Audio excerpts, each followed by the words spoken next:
السلام عليكم ورحمة الله.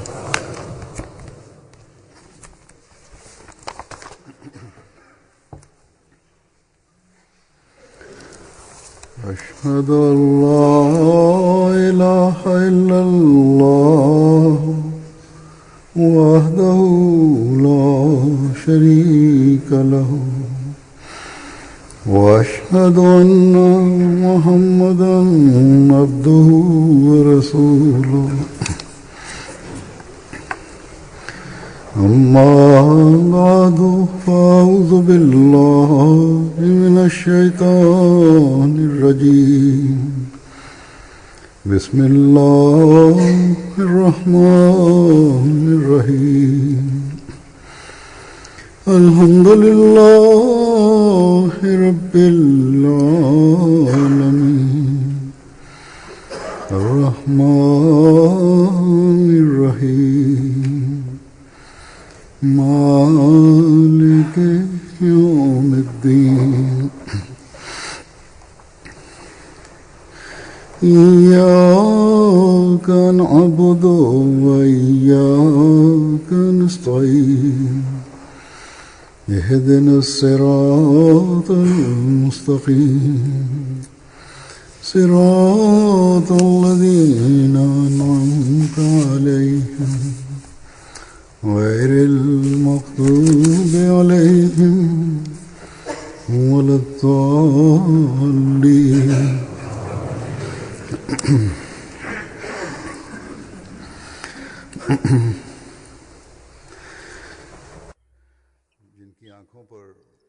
Huzur kaže, oni koji su slijepi i oni koji su odlučni da u sebi kažu nećemo uopšte vjerovati, ovi ljudi ne vide Allahove naklonosti niti vide Allahove znakove. I ljudi koji negiraju istinitost poslanika, to je njihov normalan put takvih ljudi.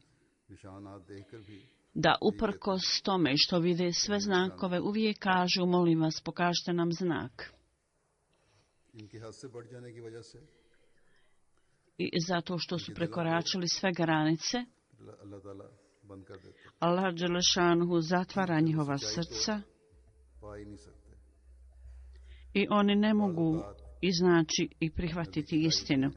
I ponekad u naklonost poslaniku, korist poslanika, Allah dželešanuhu je učini da budu predmet pouke za njih.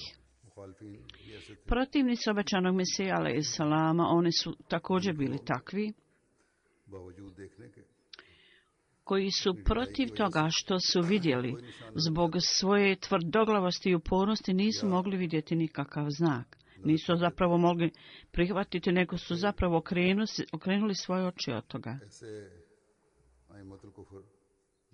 I onda takvi vođe takvih ljudi su takvi koji postaju sredstvo ili povod da nauči pouku. Hazreti Mesih Maud alejselam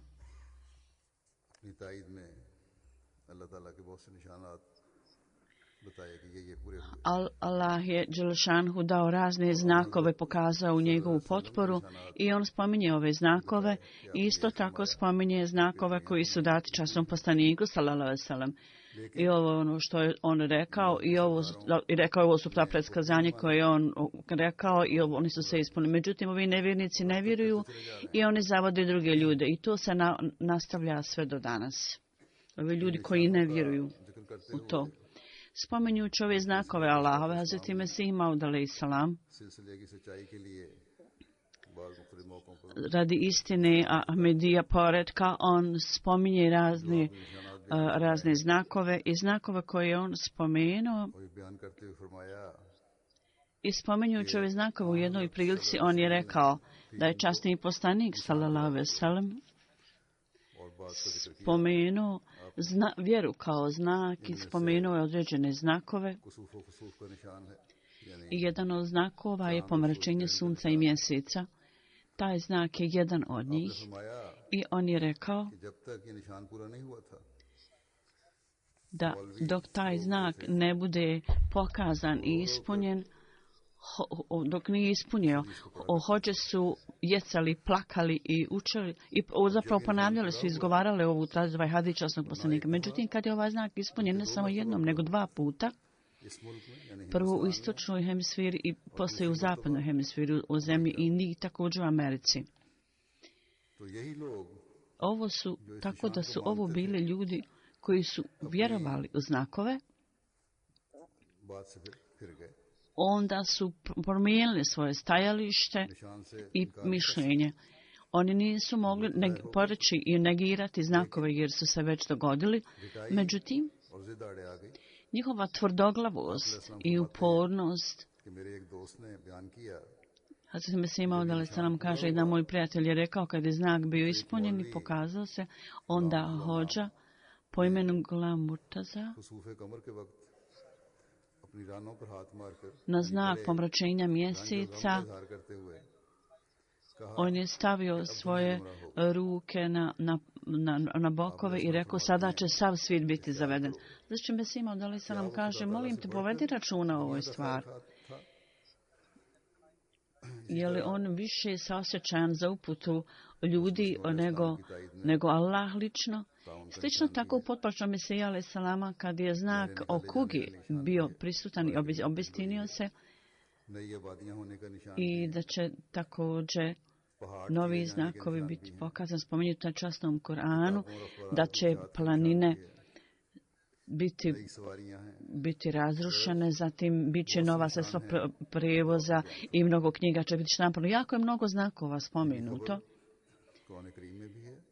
I informacije o tome se mogu naći u časnom Kur'anu. Isto tako časni poslanik sallallahu alejhi ve sellem je također dao ove informacije, ova obavještenja. Hazrat Muslima radijallahu anhu kaže, spomenjući ovu stvar, on kaže, ljudi umjesto da gledaju na znakove Allahove i kao na potporu, oni kritikuju obećanog Mesiju alejhi salama i takve sitne kritike iznose da čovjek jednostavno može samo da se smije na to. I on kaže, time Mesih Maud alejhi salam je pokazao znak za znakom i neki od ljudi su bili tamo. Neki ljudi kažu njegov turban je nagnut na jednu stranu ili tako nešto, kako on može biti poslanik? On je pokazao čudo za čudom, a Sveti Muslih Maud kaže, on je pokazao čudo za čudom, međutim bilo je nekih ljudi koji su rekli, ova osoba ne može, kako treba izgovoriti riječ kaf, kako on može biti obećani Mesija? Obećani Mesija je pokazao ajet za ajetom i znak za znakom, međutim bilo je ljudi i onda koji su govorili, on je napravio ukras za svoju ženu i koristi miris, kako mi možemo vjerovati u njega da obećani Mesija? Ovakva vrsta optužbi su iznesene. A on kaže, nemojte zatvarati svoje oči pred znakovima Allahovim obećanim Mesija rekao. I on rekao, ima mnogo ljudi koji su dolazili obećanom Mesija alejhi salam, molim vas, koji su rekli, molim te pokaži nam važan znak. On je govorio, jeste li se vi okoristili znakova koji su prije pokazani ili sada trebate još znakova, još više znakova? 1000 znakova vam je pokazano i niste se okoristili o tom kako ćete se onda okoristiti od nekih još znakova.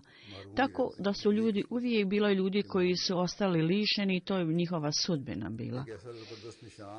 Jedan veliki veličanstveni znak ovakve prirode koji se svaki dan ispunjava u pogledu, spominjući taj znak obećan Mesija alejhi salam kaže u knjizi Brahine Ahmedija Allah dželle šanuhu me je poučio dovi, to jest kroz objavu Allah dželle šanuhu je rekao u prevodu me je poučio dovi, o moj Allahu, nemoj me ostaviti samog i napravi zajednicu od mojih sledbenika, da bude od mojih sledbenika zajednicu velikog broja. Dalje, ova dova kaže da sa svake strane ljudi dolaze i također novac ili zlato da dođe koji će Allah lično obezbijediti.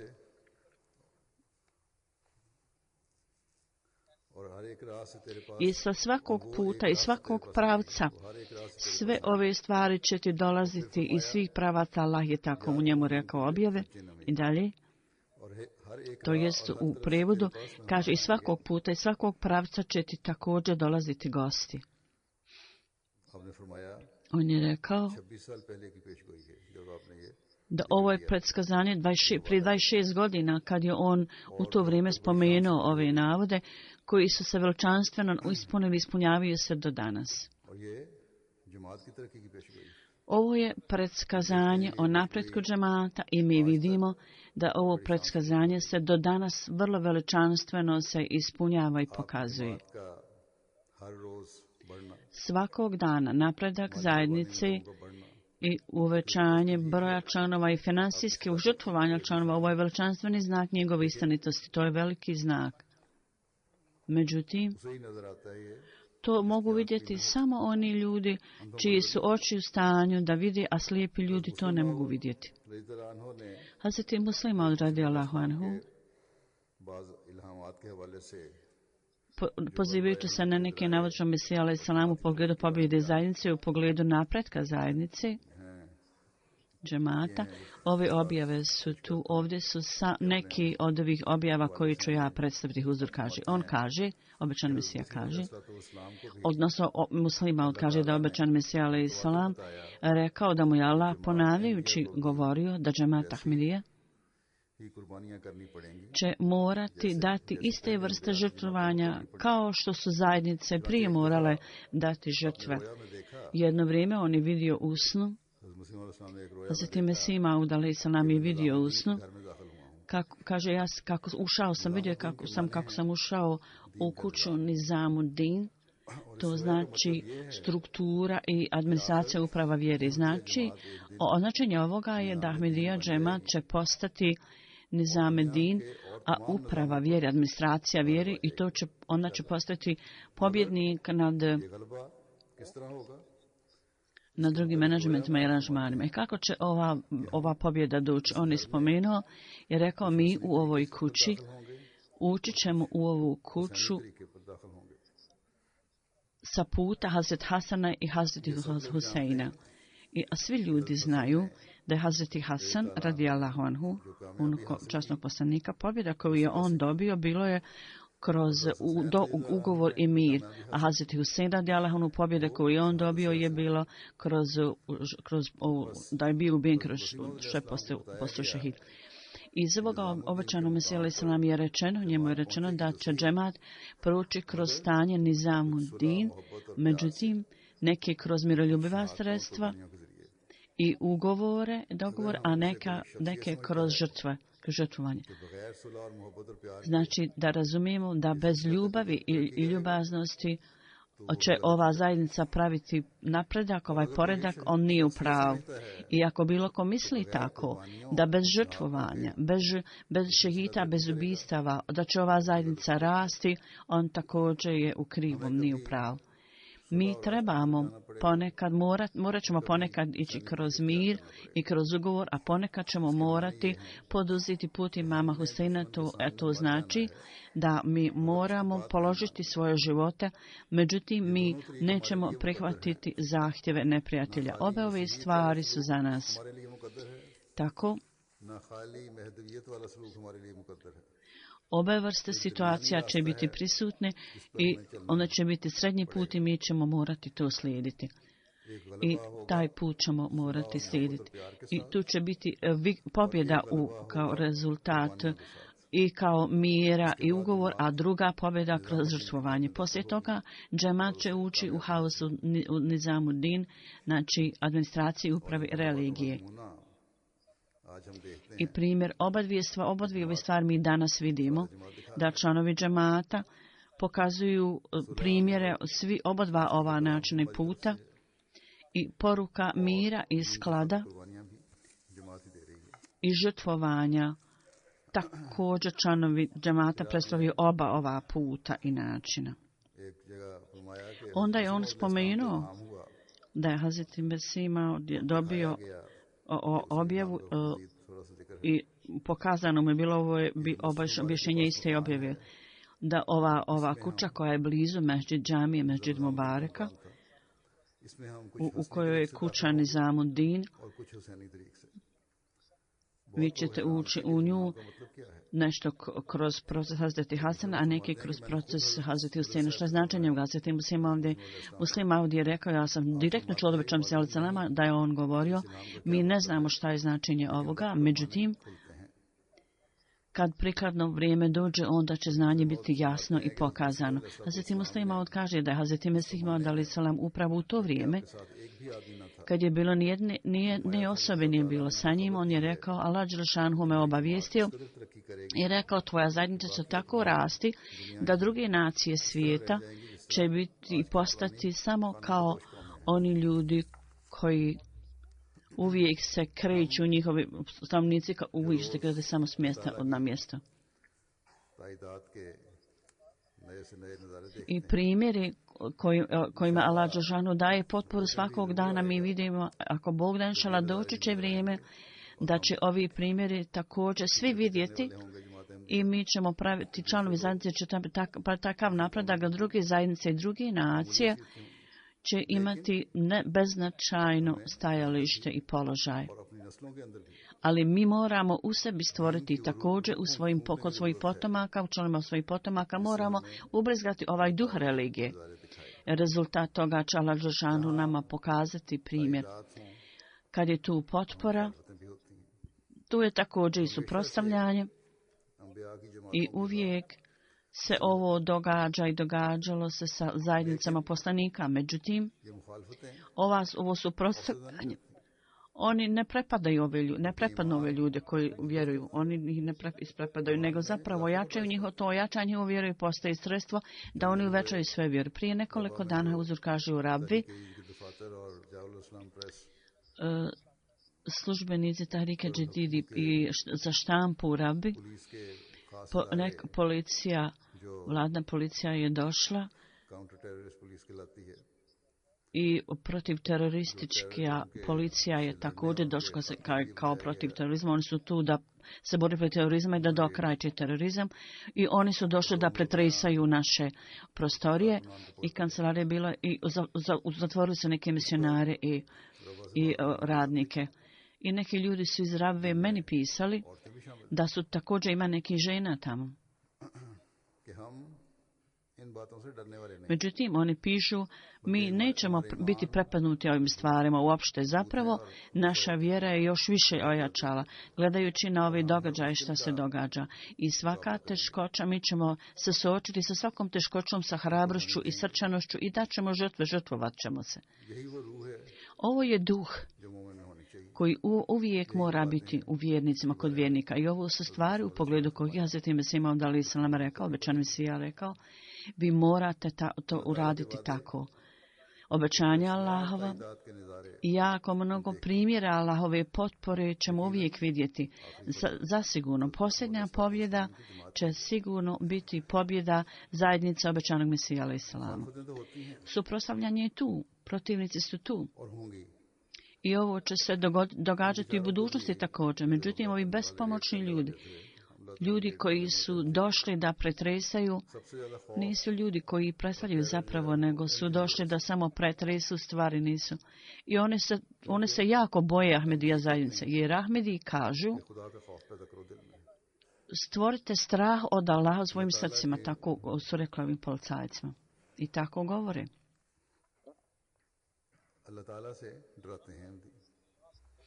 I Ahmedi su tražili od njih da se boje Allaha i da se boje Allahove srdbe i da nastoji da budu zaštićeni od toga, da se zaštite od toga. Prema ovim ljudima, kako Ahmedi po njihovom mišljenju mogu da izgovaraju ovakve stvari? Zašto oni nas prepadaju o Bogu? Šta može biti pogrešnije nego da neko kaže imajte straha od Allaha? I zato oni misle da treba da ih zatvori i da ih ubiju. Da Allah dželešanu dadne mudrost ovim ljudima da budu u stanju da razumiju ove stvari i da zemlja, da Allah dželešanu zaštiti zemlju od ovih hodža, od ovih koji su stvarni teroristi, koji su stvorili opšti haos u zemlji. I ni jedna duša nije zaštićena od ovih ljudi.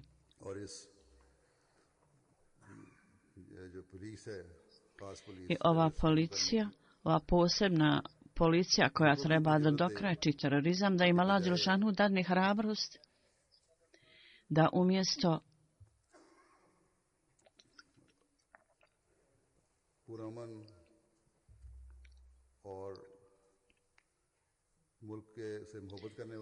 umjesto oni ljudi miroljubivi i oni koji vole svoju zemlju i koji drže se zakona zemlje, umjesto da zatvaraju ove ljude, da zatvore ove ljude koji su stvarni teroristi, od kojih životi ljudi nisu sigurni zaštićeni. I oni su izašli da unište cijelu zemlju. I oni ljudi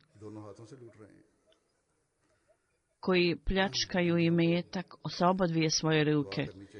Ahmedi treba da moli Allah i čini dove da Allah dželešanu zaštiti Pakistan, a ovi tirani ljudi da ih Allah zaštiti od tirana. Međutim, što se tiče žrtvovanja, Ahmedi daju žrtve i nastavit će to činiti. I Allah dželešanu će sigurno podariti plodove ovog žrtvovanja. Slično tome u Nigeriji su ljudi proganjani, da Allah također čuva i pod svojom zaštitom i dadne im čvrstinu i da dadne također vladi tamo mudrost. Da budu u stanju da razumiju stvarnost Ahmedijata i Ahmedi muslimana koji su uvijek poslušni zakoni i koji su miroljubivi ljudi. Ove optužbe su iznesene protiv Ahmedi muslimana da oni prave zavjer protiv vlade, dok je činjenica da nigdje u svijetu nijedan Ahmedi uopšte ne može se boriti protiv zakona zemlje i boriti se protiv vlade. Zapravo smo mi ljudi koji širimo mir i sklad. Da, radi toga ako treba da dadnemo žrtve, mi smo spremni da dadnemo žrtve. Ja ću se ponovo vratiti navodima Hazreti Muslima Mauda. On kaže da u svijetu najveće suprotstavljanje je onih ljudi koji su partneri. U Pandžabiju je tako. Također ima jedna Pandžabi izreka da ovo su ljudi koji su bliski vama, oni se uvijek suprotstavljaju ljudima i niko od njih ne mogu tolerisati da neko može iznijeti visoku tvrdnju. Znači, vama bliski ljudi ne mogu to podnijeti. I ljudi se bore za mali komadić zemlje. Kako oni mogu onda tolerisati da cijeli svijet dođe Oni troši svu svoju snagu, ponekad bespomoćne, nekad nisu u stanju da urade ništa. Međutim, oni također pokažu svoju ljutnju i neprijateljstvo. I Hazret Kalifatul Mesih prvi je govorio da između ovih vođa poglavica Šarpura bila jedna osoba, čovjek kojim je data titula Khan Badar. Takav titul Khan Badr mu je data titula. Iz iste porodice je bila jedna žena koja je bila jako siromašna i ona je svom sinu dala ime Khan Badr i pitali su zašto si ti to uradila, kakav je razlog zašto si dala ovo ime svom sinu. Ona je rekla, ja ne znam šta će moj sin postati u budućnosti, ja ne znam šta će on raditi. Tako kad ljudi budu izgovorili njegovim reći Khan Badr. Tako da ljudi koji ne mogu raditi ništa drugo, oni jednostavno daju ovo ime. I on kaže da je Hazreti Muslima alejhi selam kad iznio tvrdnju od njegovom rodbinom je bio čovjek koji je tvrdio da je imam, bliska njegova rodbina. I oni su rekli da ti si iznio tvrdnju da ljudi tebi dolaze. Ja sam također iznio tvrdnju, taj drugi čovjek rekao je tvrdio da imam. Ova persijska izreka kaže svačije mišljenje je u skladu prema njegovoj jačini i hrabrosti i oni razmišljaju u skladu sa svojom zamisli. I on je rekao da je Mesija rekao da je bio poslan kao sudija za cijeli svijet, sudac i ne samo za obične ljude, nego je čak dužnost kraljeva da me slijede.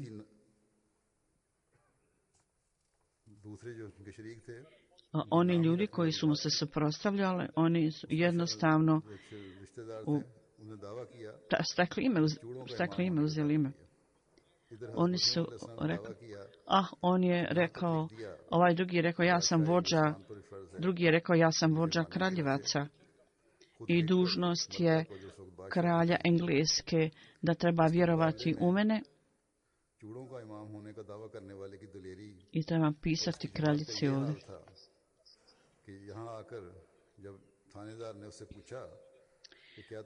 Zajednica ovog čovjeka koji je sam sebe odredio vođom, policajac ga je pitao, jesi li ti iznio kakvu tvrdnju?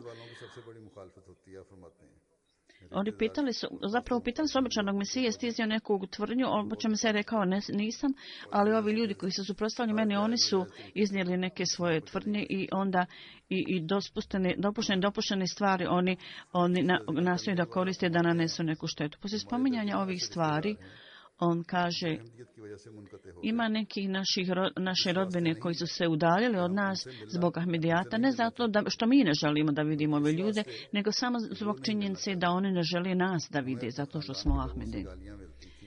Mi uvijek dobivamo uvrede od ovih ljudi. Bila je jedna žena u našoj porodici, muslima, kaže, koja je kasnije postala Ahmedi. Međutim, prije nešto je postala Ahmedi, ona jako loše govorila o nama i sjećam se da je govorila, kad sam ja imao 6 ili 7 godina, penjao sam se u stepenice i ova žena je pogledala na mene i počela je da govori. I on ponavljala je Pandžabi rečenicu i ja sam to zapamtio i onda sam to rekao kod kuće, spomenuo i pitao sam šta je značenje ove rečenice. Oni su mi rekli da je značenje da kao što ti otac loš, takav si ti, vjerojatno kakav otac, takav sin. I on kaže u Kadijanu, obećani Mesija alejhi selam, i bojkotovali su ga i ljudi su tražili da niko ne ide u njegovu kuću i da ništa ne pomaže, ne rade nikakve službe i zaustavili su čistače da ne rade svoje poslove. I njegova bliska rodbina obećanog Mesije, Ališer je bio jedan od njih. Svi ovi ljudi su nametali razne vrste mučenja i teškoća obećanom Mesiji njegova pamet. Neki ljudi su došli iz Gudžarata, bilo je 7 njih i došli su u Kadijan i otišli su u baštu za ovu svrhu. Jer je pripadalo obećanom Mesiji alejhi selam i oni su otišli u svrhu da vide bašću. On je bio neki rođak koji je samo podizao drvo ili nešto. Oni pitao ih je zašto ste došli. Ovi ljudi iz Gudžarata, gosti su rekli, mi smo došli otamo i došli smo radi Mirze sahiba. Ovaj čovjek je rekao, ja sam njegov bratić ili amidž, ja vrlo dobro znam ovo i ovo. Onda jedan od ovih gosta iz Gudžarata je uhvatio ovog čovjeka i pozvao svoje prijatelje također. Oni su brzo došli i onda je taj protivnik bio zabrinut i rekao, ja neću te istući zato što si vezan za obećanog Mesiju alejhi selam, ali samo želim da pokažem tvoje lice svojim prijateljima. Jer želim da oni vide tvoje lice, jer je to tvoje lice šejtana. Onda je obećanom Mesiji rečeno, osim tebe,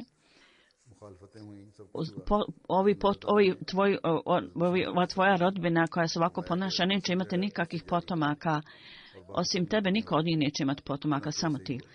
I obećam se, ja kažem, moje potomstvo će se nastaviti, a prestaće ovi ostali ogranci moje porodice će potpuno presušti, neće imati nikakvih potomaka. Dakle, svi ovi koji su napadali zajednicu, svi su dokraći, neće imati nikakvih potomaka. Bilo je oko 70 ljudi kada je obećam se iznio ovu tvrdnju. I sada nema nikakvih. I od svih tih 70 ljudi niko nema nikakvih potomaka. Svi su ostali bez potomstva. I kakav god su napor oni činili da unište njegovo ime, kakav je bio rezultat? Rezultat je bio da su oni sami bili izbrisani, a njihovo potomstvo je prestalo. Ovo je također veliki, veličanstveni znak istinitosti obećanog Mesija alejhi selam. Onda, u pogledu zavjeta Taji Saibe, on je spomenuo ovako, to je ova žena koja je bila ovako uvredljiva. Kao imaju neki znakova, iako su ti znakovi mali, ima mnogo ljudi koji se zamisli nad tim i tu uveća njihovu vjeru. Ima jedna objava obećanog Mesija alejhi selam muslima kaže i kaže ja sam tek jučer saznao za to. Ovo govori o jednoj osobi i stanju, ali jako je mnogo predskazanja o tome. Mnogi ljudi su mi rekli, kaže, da su vrlo dobro znali, ali ja sam tek jučer saznao. U vrijeme smrti Taji Saibe, šejh Jakub Ali Sahib mi je rekao, kaže, da je Mesih Maud alejhi selam imao vrlo staru jednu objavu koja je rekla Taji je došla. Znači Taji se zvala žena starijeg brata. A ova žena je bila žena njegovog starijeg brata obećanog Mesija alejhi selam. I kaže, mi nismo tada znali značenje toga da će neko kaže ovako da znači ovako, neko znači ovako. Međutim, jednostavno značenje ovoga znači glasi da će biti žena koja je na isti način član familije, da će doći u zajednicu ili postaće bliska ili ući u zajednicu. Samo dolazak u zajednicu nije predskazanje, zato što rodbina je došla i dolazi u zajednicu. I svi stariji članovi i neki stariji članovi su dolazili su, zvali su ženu svog starijeg brata Taji, kao da onda njeno ime postane Taji. I ovi koji čitaju knjige džemata, oni znaju da u toku predskazanja u pogledu Hamidi Begum, ova žena su zvali Taji, ona je bila najstroži protivnik jer je bila najstarija u porodici. I predskazanje se odnosilo na njenu čerku, čini mi se. Dakle, ona kao vođa zajednice, ona je željela da stane na put svoje čerke koja je htjela da primi Ahmedijat i rekla je to će biti poniženje i sramota za cijelu porodicu. To se događa. Prema njoj, kako ona razmišljala, njena je odgovornost i dužnost da ona stane protiv toga. Hazreti Muslima on kaže, u skladu prirode žene, starija žena, ona brine i vrlo je važan položaj porodice i to je za nju mnogo važno od ikakvih religijskih vrijednosti ili ikakvih drugih stvari što se toga tiče. U to vrijeme tvrdnja obećanog Mesija da će biti obećani Mesija, ova Taji Saiba, ova žena, po njoj to nije bilo istinito, jer je teško za ljude da budu poslušni nekome koji je mlađi od njih. I Hazreti Mesih Maud alejhi selam nije uzeo nikakvog udjela u nasljeđu. I ova Taji Saiba je u njemu omogućavala hranu, pripremila hranu i ona je smatrala sebe da je ona dobročinitelj obećanog Mesije i žene misle tako. I zbog toga je ona smatrala da je Hazreti Mesih Maud alejhi selam ovisi o njoj zbog činjenice da mu ona šalje hranu i da on živi na hrani koju ona šalje. I ona je smatrala sebe kao dobročinitelj, a Hazreti Mesih Maud alejhi selama da on ovisi o njoj. U arapskom izrezu kaže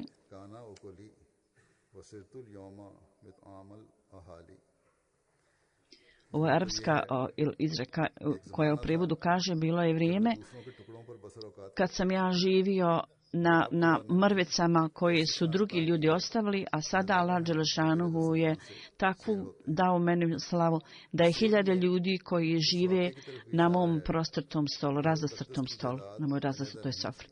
Ovo je stvar da njegov imetak nije odvojen od bratovog i brat je pazio na imetak, on nije bio zainteresiran, zato nije ništa uzeo od nasljedstva. I njegov brat je mislio da on nije u stanju da pazi na zemlju i u ovakvoj situaciji Taji Saiba koja je kasnije povela, međutim u to vrijeme je bilo vrlo teško za nju da vjeruje u toj svojoj situaciji. I njen argument nije bio s religijske tačke gledišta, nego na porodičnom temelju osnovi. Stanje je bilo tako da je Tajova žena smatrala sebe da je ona vlasnica i da je ko gazdarca, a da obećana Mesija je kao sluga, a slugu su smatrali siromašnim čovjekom i ona je smatrala da on se hrani na onim ostacima hrane. Tako da ona nije mogla u toj situaciji da prihvati da on oženi njenu rođaku, neko od sestre od koga čirku, i ona je bila jako protiv obećanog Mesije u svakom slučaju. Tako da njeno suprotstavljanje Mesiji bilo jako snažno. Članovi porodice su da ga nisu susretali, odbili su da ga susreću s njim i ljudi su također bili jako oštri u svom suprotstavljanju. Njegova žena, Hazret Ahmadžan radijallahu anhu, kaže, u porodici je bila jedna stara žena. Ona je plakala i rekla, ovaj sin našeg rođaka, niko nam ne da odemo da ga vidimo, da ga posjetimo, i on je ostavljen u stanu kao kradljivac i da je zapravo, i govori da je on jedan koji je okaljao cijelu familiju. U to vrijeme vjerovati da će ova žena taj vjerovati jednog dana i prihvatiti Ahmedijet bilo je izgledao neobično. Srce osobe se može promijeniti, ali okolnosti su pokazivala da je to nemoguće da se dogodi. U to vrijeme on je primio objavu, taj je došla u prijevodu, što znači. Ona je bila žena starijeg brata obećanog Mesije alejhi selam. To znači da će ona dati zavjet bajata kad odnos njen bude takav, kad takav odnos bude njen sa obećanom Mesijom i sa džematom.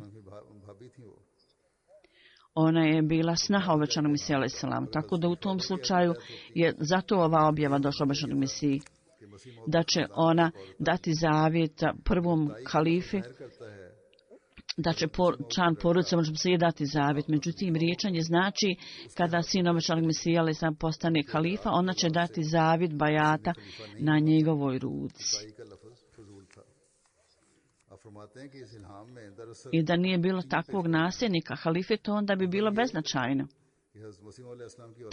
Ta objava, predskazanje. Ovdje je također ukazano da će sin obećanog Mesija alejhi selama postati halifa i da će ova Tahi sahiba u to vrijeme povjerovati da je Ahmedijet istinit.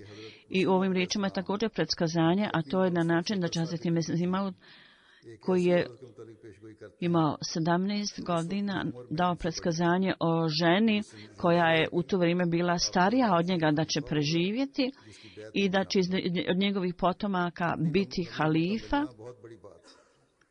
Ovo je izuzetno rijetka stvar u pogledu tako starih godina i niko ne može reći da će tako mladić živjeti do tih godina i da će i ova žena doživjeti stare godine. Bilo je nemoguće vidjeti za tako staru osobu da će ona preživjeti tolike godine i dati zavjet bajata u njegovo vrijeme, u vrijeme sina obećanog Mesija alejhi selam kad je bio tako mlad. Jako je mnogo predskazanja ovdje zajedno koji su spomenuti samo u ove dvije riječi stavljene zajedno. I zatim musliman kaže kad je ona prihvatila Ahmedijet i dala zavjet bajate, također je postala član oporuke programa. Međutim, ona je ispočetka bila protiv i kaže njegova osjećanja i razmišljanja koja se često nalazi u članova porodici. Uzimajući obzir sve ovo je velika promjena da je Tahi sahiba također odlučila da nakon davanja zavjeta bajata, prihvatanja džemata, također je postala član oporuke. Prvo je bila protiv toga, suprotstavljala se tome i govorila je da umjesto da bude zakopana u to groblje obećanog Mesije, da bude zakopana negdje drugo. I suprotstavljala se tome da bude zakopana u tom groblju predaka i neko vrijeme se suprotstavljala tome. Međutim, kasnije su bili uvjeti takvi da je ona postala oporuke programa, prihvatila i sahranjena je u ovom groblju. Ovo je veliki znak za ljude da se zamisle. Za protivnike je teško da to shvate, međutim to je jako mnogo tačaka istinitosti. I upokros suprotstavljanja obećanom Mesiji u to vrijeme, ona je kasnije dala zavjet bajata i također postala član programa oporuke Vasijet. I u pogledu putovanja obećanog Mesija alejhi selama u Deli, Hazreti Muslima kaže, osoba koja ovisi o Allahu dželešanuhu, on ne može misliti o Božjim poslu i davanjima, da on neće doći u potporu i olakšati. Allah uvijek dovodi do dobrih rezultata u takvim slučajevima kada osoba žrtvuje se na njegovom putu i radi na njegovom putu. Kada običan Mesija alejhi selam odšao u Delhi i muslima kaže, ja sam bio jako mali, kaže, kad je on došao, običan Mesija kad je ošao u Delhi, običan Mesija odšao je na groblje i činio dove na groblju svojih ahbaba i rekao, ja sam činio dove i molio Allaha da duše ovih pobožnih ljudi stupe u dejstvo i da njihovi potomci ne budu lišeni vjerovanja u osobu koja je poslana od Allaha. I zaista će sigurno doći vrijeme kad će srce ljudi biti otvoreno, će povjerovati u istinu. I kaže, u to vrijeme ja sam bio vrlo mal muslima, kaže. Međutim, dojam govora ovog što je običan Mesija rekao bio je vrlo snažan. I zajednica ovdje, ako lokalni džemat hoće da vidi rezultat svojih napora, treba da ovisi o Allahu. Sigurno će doći dani kad Allah dželešanu, ako želi nešto da utemelji, on će to utemeljiti.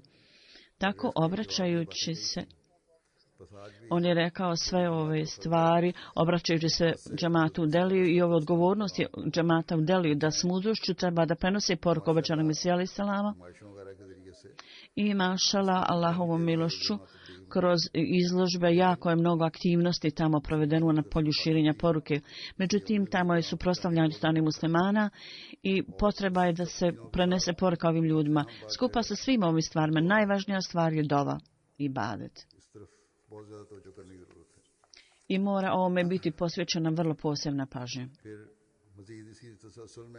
I u nastavku ovome, nastavljajući ovo dalje, Muslim ovdje je spomenuo objavu obećanog Mesije, da je on u viziji vidio kako je bila dugačka kao rov i mnogo ovaca je ležalo i iznad glave ovaca je stajao mesar kao da čeka na neku komandu. I na to Hazreti Mesih Maud kaže, ja sam samo išao prema tome, kad sam došao blizu, rekao sam.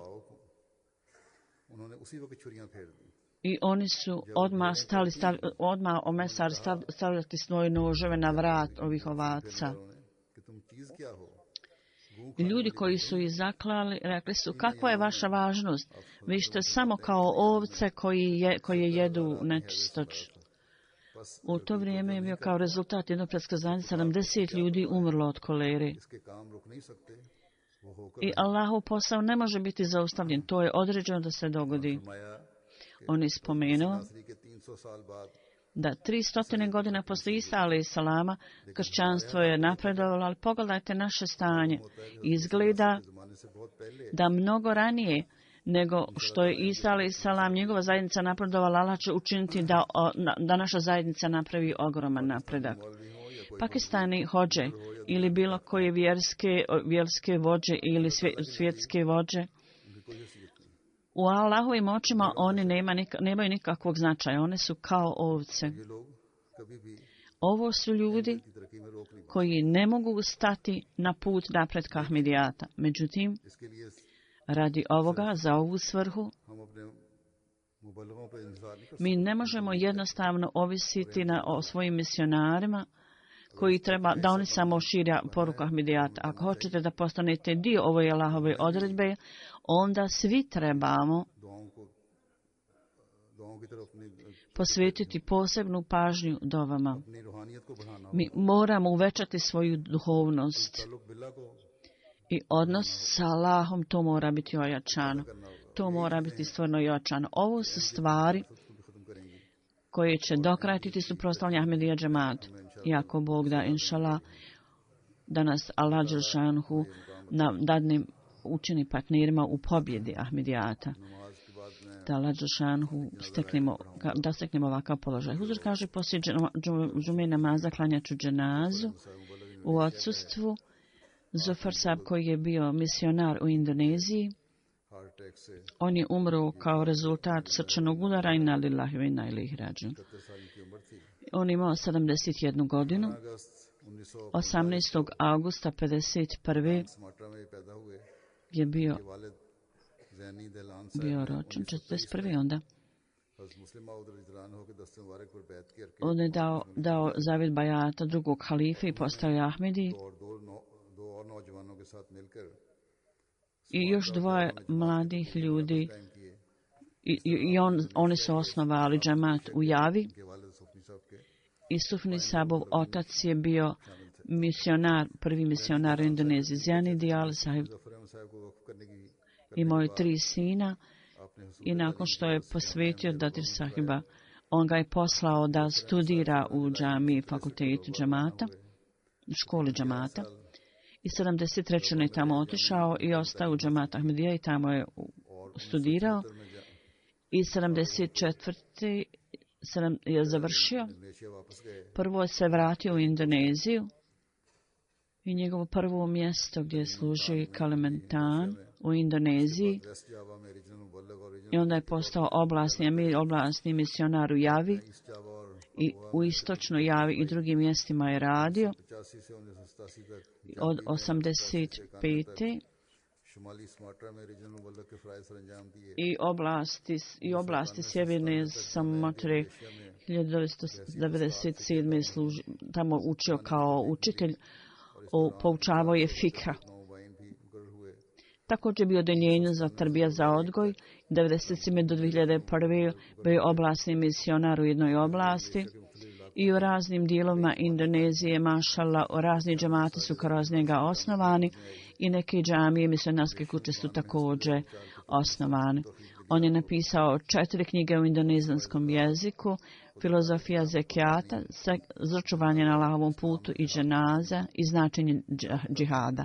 Ovo su 4 knjige koje je on napisao i 2001. on se penzionisao. Bio je vrlo blisko vezan sa hilafetom i vrlo poslušan naredbama hilafeta i vrlo predan član zajednice. Iza sebe je ostavio ženu, jednog sina i 2 kćeri. Da Allah dželešanuhu ih čuva, da ostanu vrlo strogi Ahmedi, čvrsti Ahmedi i kao njihov otac također uvijek napreduju u žrtvom, idu napred u žrtvovanju i odanosti i predanosti zajednici i da budu u praksi Ahmedi.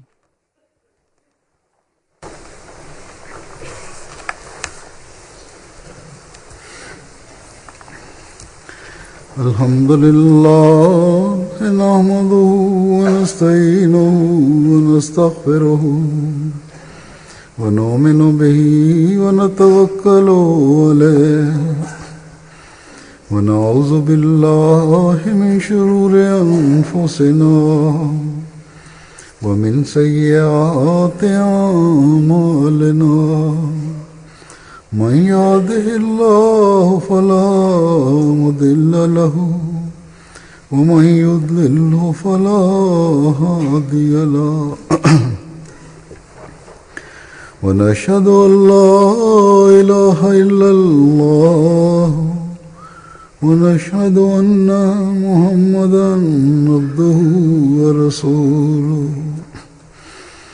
عباد الله رحمكم الله إن الله يأمر بالعدل والإحسان وإيتاء ذي القربى وينهى عن الفحشاء والمنكر والبغي يعظكم لعلكم تذكرون.